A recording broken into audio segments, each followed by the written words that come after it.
হত্যাকাণ্ডের ৬ মাস পেরিয়ে গেলেও সন্তান হারানোর ব্যথা ভুলতে পারছেন না শিশু সাইফের মা।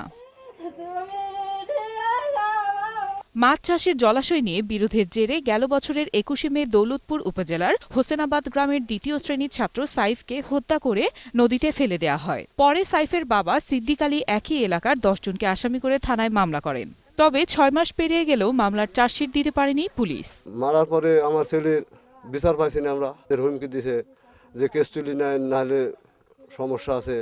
আমার ছেলেকে ডাইকিলে যায় এরকম হত্যা করেছে। এখন আমরা বিচার চাই, আমার সাইফের বিচার চাই। এদিকে আসামিরা জামিনে ছাড়া পেয়ে মামলা তুলে নিতে বাদী ও সাক্ষীদের উপর চাপ সৃষ্টি করছে। মিথ্যা মামলা দিয়ে হয়রানির অভিযোগও উঠেছে। শুক্রবারে এই মার্ডারটা করা অবস্থায় আমি দেখছিলাম। জামিন হয়ে এসে এরা আমাদের উপর অন্যায়ভাবে অত্যাচার করছে এবং মিথ্যা মামলা তারা আমাদের নামে দিচ্ছে।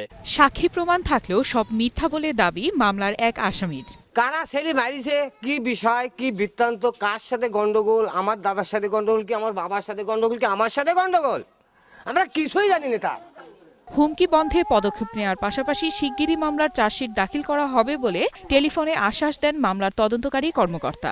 ৩ জন অ্যারেস্ট হয়েছিল, ৬ জন আত্মসমর্পণ করছে, এখন ৬ জন তারা হাজতে আছে।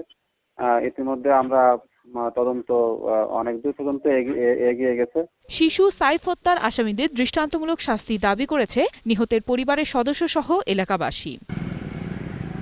ডেস্ক রিপোর্ট, ২১শে টেলিভিশন।